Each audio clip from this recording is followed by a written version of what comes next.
la abogada Esther Roa. Doctora, buenas tardes, ¿cómo estás? Muy buenas tardes para ustedes, un placer estar en contacto y aquí a las órdenes. Muchas gracias, doctora. Queríamos conversar, bien, un poco contigo acerca de, ahora que ya se remitió la terna a la presidencia de la República, las expectativas que hay en el gremio de abogados y usted como representante siempre en cuanto a la Fiscalía General, ¿qué piensa ahora de todo este proceso que se va dando, doctora? Bueno, realmente nos preocupa de sobremanera. Primero por la experiencia que tuvimos con Sandra Quiñones, que fue puesta justamente por Horacio Cartes y funcionó como él quiso, protegiendo a sectores que han dilapidado este país.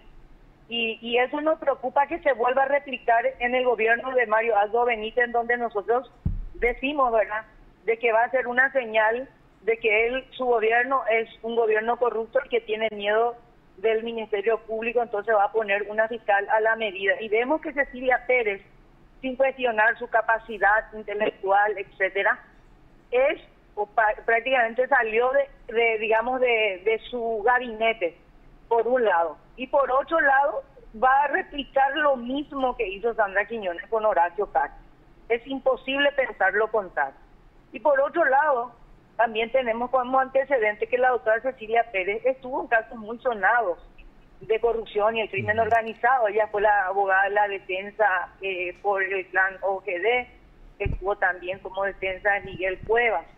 Y bueno, muchos van a decir, pero ¿eso qué importa? Pero sí importa, cuando la ciudadanía tiene que mirar el perfil, que es lo que nosotros buscamos. Y encontramos también que Cecilia Pérez, en el momento más candente del Ministerio de Justicia, dio un paso al costado. Entonces, esas son las cualidades que hoy tiene la probablemente elegida del Poder Ejecutivo.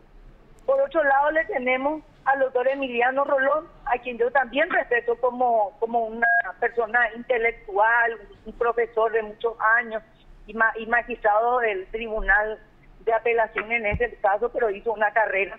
Pero su perfil es más para la Corte Suprema de Justicia que el Ministerio Público, donde necesita por lo menos una persona un poco más joven, una persona más abierta, una persona que realmente demuestre capacidad y por sobre todas las cosas coraje en su momento. Y en ese aspecto tenemos al doctor Emiliano Rolón, en donde él también se apartó, por ejemplo, en resoluciones que tenía que fallar en el caso Ramón González Daer y Miguel Cuevas. Y eso también nos da mucho que pensar. Y por otro lado, él fue muy poco empático con la sociedad civil. Sin embargo, el que mejor puntea, el que mejor, yo le aclaro, yo no soy hija de nadie, ninguno son mis amigos, jamás compartí ningún evento con ellos, pero estoy hablando desde el análisis criterioso que me da la posibilidad de hacerlo todos estos años de lucha.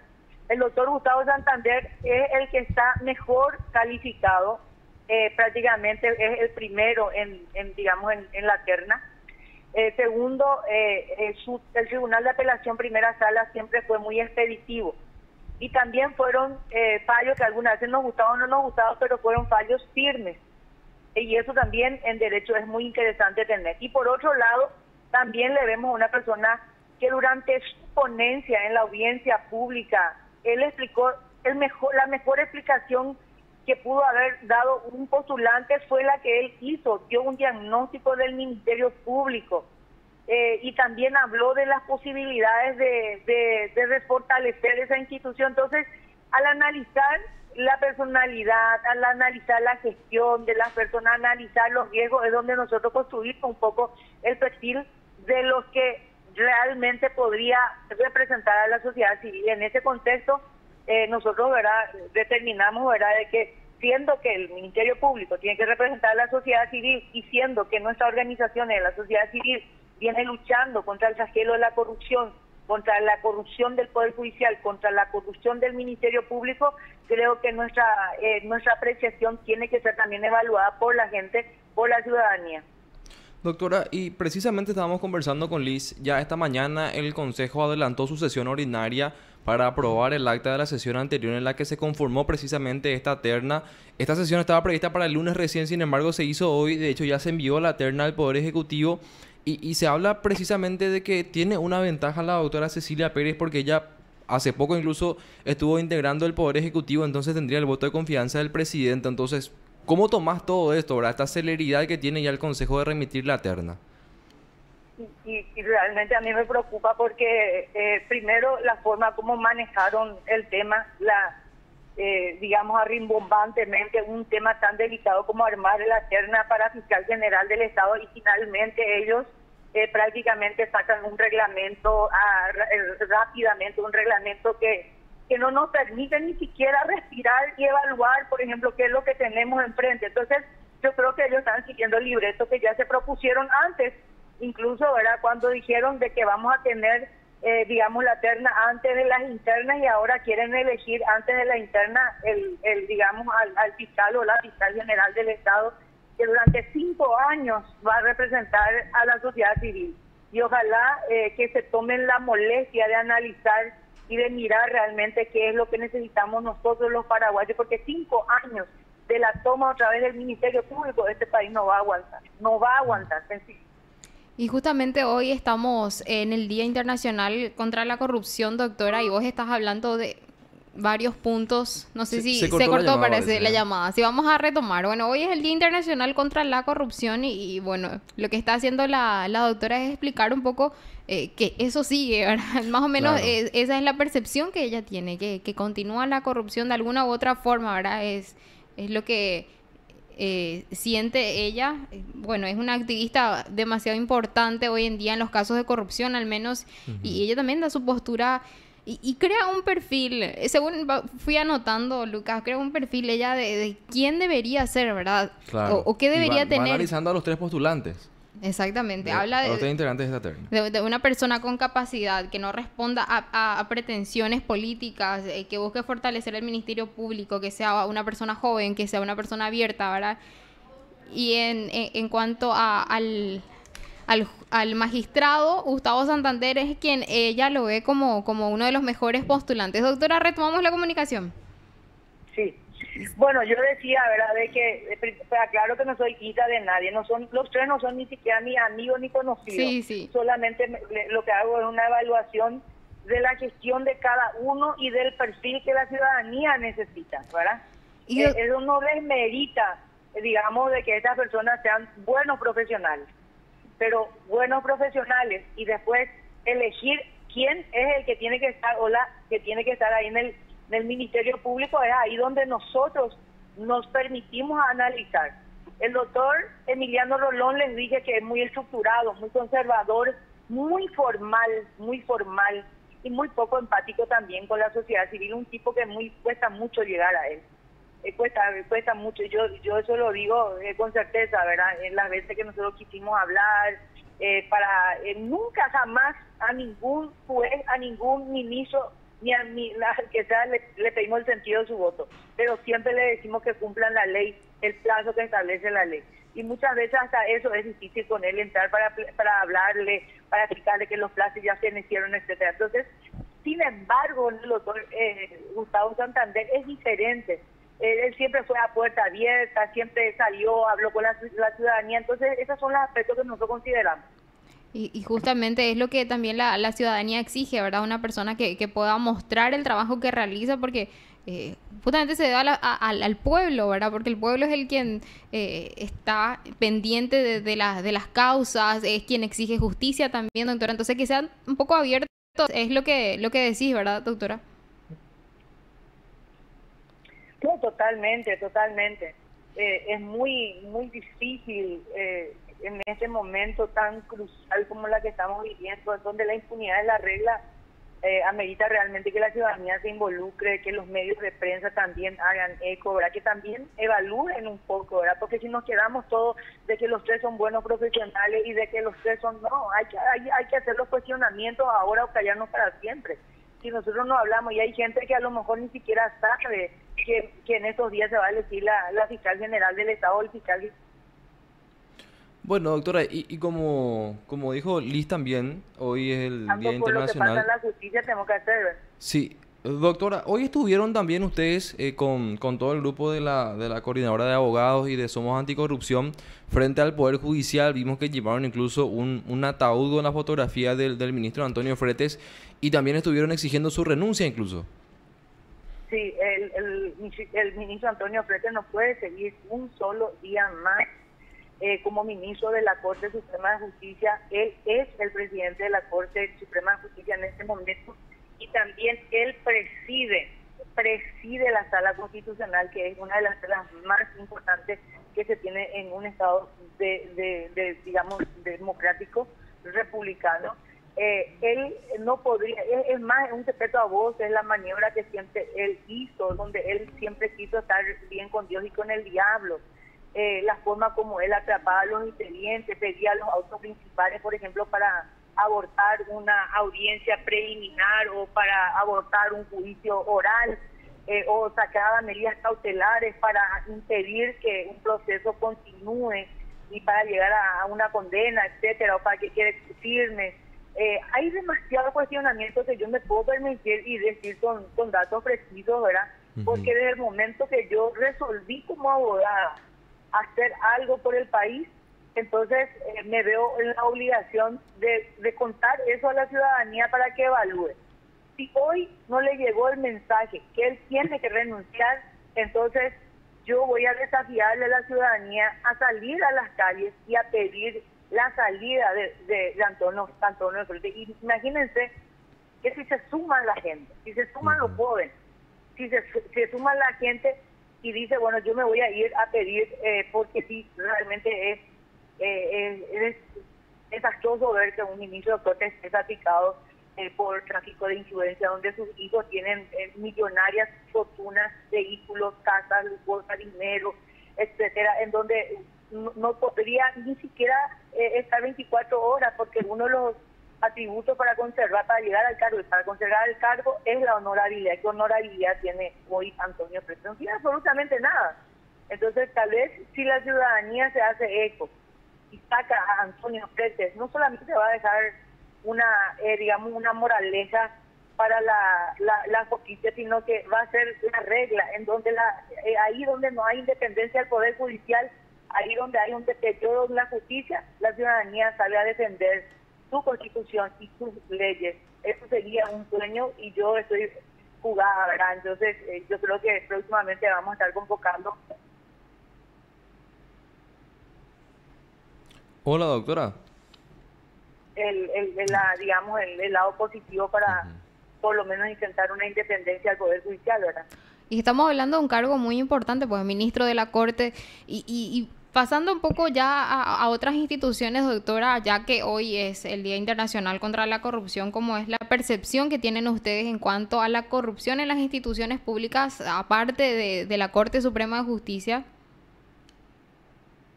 Bueno, nosotros hoy también entregamos, digamos, una nota que es la reiteración de tantas notas, pero en especial una que enviamos hace más de un mes, en donde estamos advirtiendo justamente, advertíamos, ¿verdad?, de que 37 expedientes de corrupción están por quedar impunes.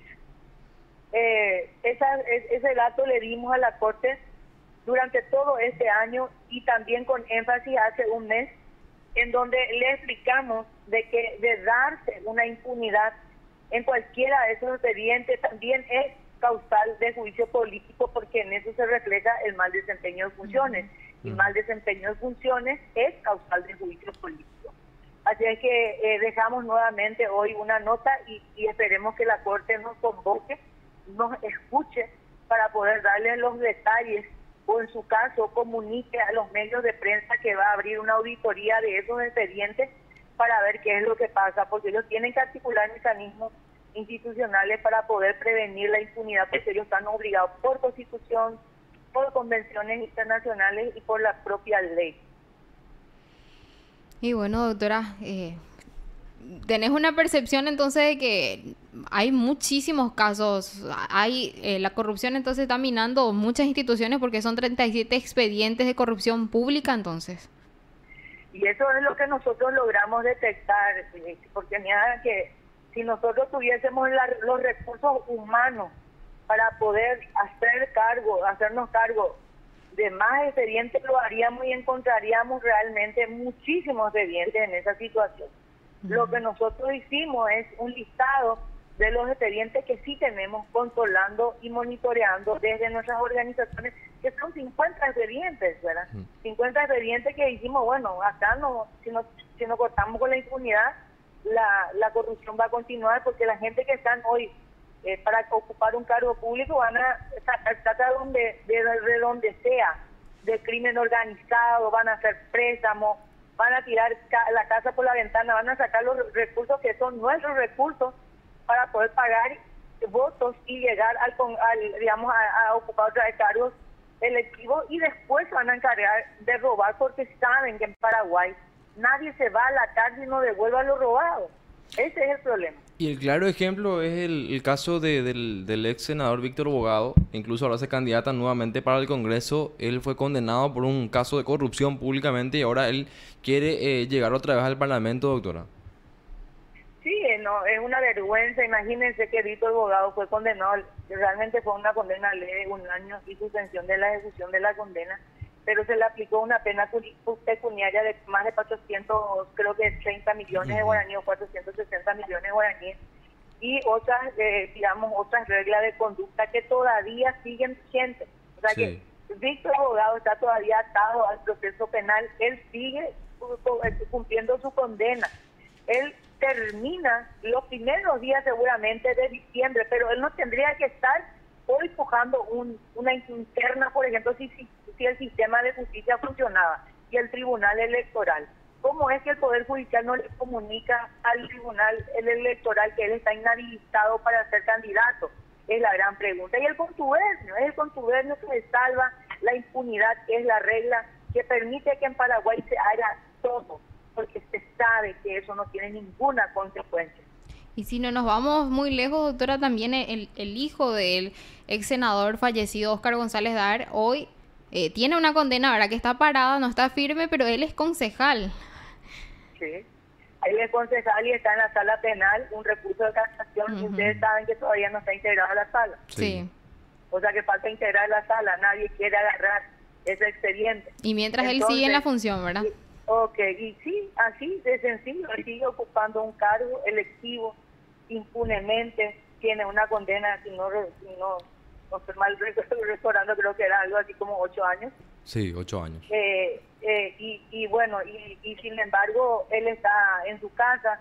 Es increíble. Yo honestamente les digo que si yo no me hubiese abocado a hacer esta tarea tan difícil, pero muchas veces también dije, yo voy a dejar esto, yo no tengo por qué hacer eso le corresponde al Poder Judicial, le corresponde al Ministerio Público, pero también soy madre, también soy ciudadana paraguaya, también vengo de raíces, digamos, de gente que lucharon para salir adelante, tengo una formación, estudié historia y conozco historias de lo que fue Paraguay, que siempre defendió en los peores momentos, fueron las mujeres, fueron los hombres, fueron incluso los niños. Entonces, cuando vos pensás en todos esos antecedentes que vos tenés, de repente decís, eso es realmente una lucha. O sea, nosotros estamos haciendo guerra hace bastante tiempo a la corrupción, que hoy es el peligro, que hoy es la amenaza. Y dejar ese apostolado, que es la de controlar los expedientes de corrupción pública, simplemente va a significar entregar el Paraguay a los corruptos y al crimen organizado. Y ahí está en juego el futuro de los jóvenes. Yo soy madre, tengo 2 hijos también que no me gustaría que vayan como exiliados económicos en otros países, porque nunca va a ser igual. Siempre nosotros necesitamos nuestras raíces. Entonces yo creo que un poquito de lucha y partir de esta vida dejando por lo menos un mejor futuro para los jóvenes, para mí que es morir con dignidad y dejar huellas también, ¿verdad? Porque finalmente todos tenemos que partir de esta vida. Y yo creo que tenemos que alentar también a la ciudadanía a volver a creer, porque yo creo que nadie se suma, porque todos desconfían, porque todos creen que todos son iguales.